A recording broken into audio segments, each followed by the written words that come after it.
오늘 말씀은 사도행전 12장 1절에서 12절까지 말씀인데요. 3절에서 12절까지 읽도록 하겠습니다.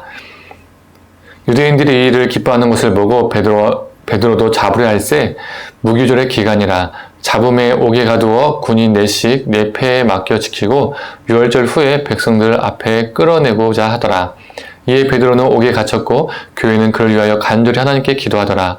헤롯이 잡아내려고 하는 날 그 전날 밤에 베드로가 두 군인 틈에서 두 쇠사슬에 매어 누워 자는데 파수꾼들이 문 밖에서 옥을 지키더니 호련히 주의 사자가 나타나매 옥체에 광채가 빛나며 또 베드로의 옆구리를 쳐 깨워 이르되 급히 일어나라 하니 쇠사슬이 그 손에서 벗어지더라.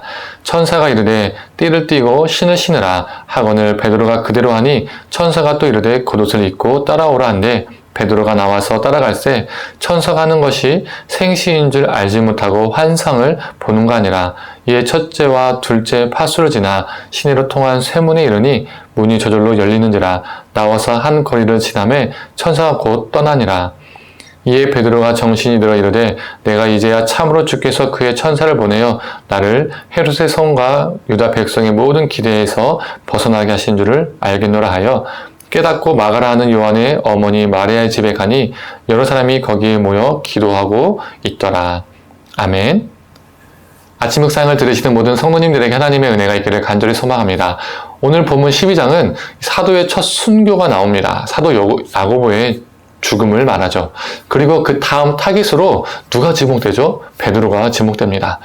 베드로가 예수님을 전하다가 선교 사역을 하다가 오늘 본문에 보면 감옥에 갇히게 됩니다. 그런데 단순히 감옥에 가둔 것이 아니었습니다. 4절을 보면 유월절 후에 백성들 앞에 끌어내고자 했다라고 말하고 있습니다. 이것은 백성들 앞에서 죽이겠다는 의미입니다. 마치 스데반을 백성들 앞에서 돌로 쳐 죽였던 것처럼 말이죠. 즉 감옥은 단순히 감금이 아니라 베드로에겐 죽음을 의미하는 것이었습니다. 그런데 그때 교회가 했던 것이 무엇이죠? 보석금을 구하려고 이리저리 돌아다닌 것이 아닙니다. 높은 관리를 만나서 샤바샤바 아첨하면서 좀 빼달라고 부탁을 한 것도 아닙니다. 그들이 했던 것은 바로 기도였습니다. 5절의 말씀입니다. 이에 베드로는 옥에 갇혔고 교회는 그를 위하여 간절히 하나님께 기도하더라. 이 기도로 인하여서 어떤 역사가 일어났죠? 천사가 베드로에게 나타났고 베드로의 손에 있던 쇠사슬이 풀리고 옥문이 열리는 사건이 일어났습니다. 그리고 그 감옥에서 베드로가 나오게 되죠. 그런데 이건 단순히 옥문이 열린 사건, 단순히 탈출 사건이 아닙니다. 이 사건은 베드로가 죽음에서 생명으로 옮겨진 사건이죠. 12절을 보면 아직 베드로가 감옥에서 나온 줄을 몰랐던 사람들은 어떻게 하고 있었습니까? 여전히 베드로를 위해서 기도하고 있었습니다. 초대교회 성도들은 내가 옥에 갇힌 것이 아니기 때문에 나의 일처럼 여기지 않고 그냥 살았던 것이 아닙니다. 초대교회 성도들은 내가 옥에 갇힌 것은 아니지만 베드로의 상황을 나의 일처럼 여기고 베드로를 위해서 간절히 기도했다는 것을 알 수 있습니다. 그리고 하나님은 그들의 기도를 들으시고 하나님께서 베드로를 그 죽음에서 건지셨습니다. 이때만 베드로를 위해서 기도했을까요? 아닐 겁니다. 베드로가 평생 복음 사역을 하는 동안에 그들은 베드로를 위해서 기도했을 겁니다. 그들의 기도는 베드로에게 늘 힘이 되었을 겁니다. 기도가 그들을 하나로 묶었겠죠. 사도행전에서 기도라는 단어가요, 정말 많이 나옵니다. 제가 세어봤는데요, 총 33번이 나옵니다. 사도행전이 28장으로 구성되어 있잖아요. 기도가 총 33번이 나온다는 것은 평균적으로 한 장에 한 번 이상 나온다는 거죠. 예를 들어서 초대교회 성도들이 기도하다가 성령을 받았습니다. 또 3장을 보면 베드로와 요한이 기도하러 가는 중에 안진뱅이를 그 몸에 장애가 있던 사람을 일으켰죠. 또 9장에 보면 베드로가 기도한 후에 다비다를 살렸습니다. 이처럼 사도행전의 역사는 어떤 역사입니까? 기도 가운데 일어나는 역사였습니다. 기도 가운데 사람이 회복되고 생명이 일어나는 역사임을 보여주고 있습니다. 이 기도의 역사가 우리 삶 가운데도 넘치기를 소망합니다. 지금 이 순간에도 우리를 위해서 기도해 주는 사람들이 있습니다.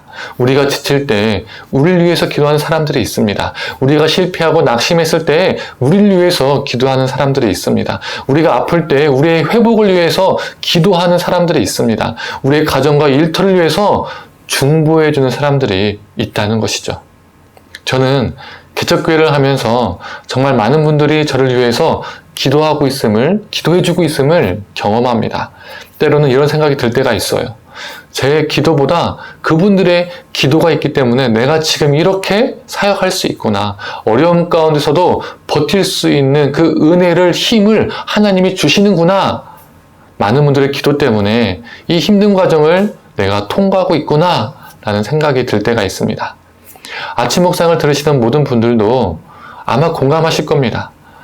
우리가 이렇게, 우리 가정이 이렇게, 나의 일터와 나의 사업장이 이렇게 있는 것, 먼저 하나님의 은혜이고 나를 위해서 중보해주는, 기도해주는 분들이 있기 때문이라는 것을 우리는요 다 알고 공감할 겁니다. 우리가 지금 이 순간에 누군가의 기도를 통해서 살아가고 있는 것처럼 우리도 지금 이 순간 누구를 위해서 기도해주는 사람이 되기를 소망합니다. 오늘 하루 나의 기도가 필요한 사람들을 떠올리면서 그들 위해서 간절히 기도하는 저와 성도님들이 되기를 간절히 소망합니다.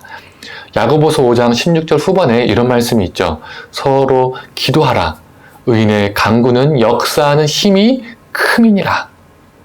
우리가 서로 기도할 때 하나님은 우리 속에서 역사하십니다. 오늘 하루도 기도로 승리하는 저와 성도님들 되기를 간절히 축원합니다. 함께 기도하겠습니다. 하나님, 베드로가 옥에 갇혔을 때, 죽음에 직면했을 때 초대교회 성도들은 베드로를 위해서 기도했습니다. 하나님께서 그 기도를 들으시고 그를 구원하셨습니다. 그들의 기도를 하나님께서 응답하셨습니다. 하나님, 우리가 이렇게 살아가는 것, 숨 쉬는 것, 일하는 것, 하나님의 은혜이고 또 누군가 우리 위해서 기도하고 있음을 경험하고 느끼고 깨닫습니다. 하나님, 우리도 또 누군가를 위해서 기도하는 존재가 되게 하여 주시옵소서. 눈물로 또 애절한 마음으로 누군가의 아픔과 고통과 그들의 삶을 나의 아픔과 고통과 삶으로 여기고 정말 간절히 기도하는 자, 그래서 그 기도 가운데 하나님의 역사하심이 일어나게 하여 주시옵소서. 감사드리며 사랑에 만나신 예수님의 이름으로 기도드립니다. 아멘.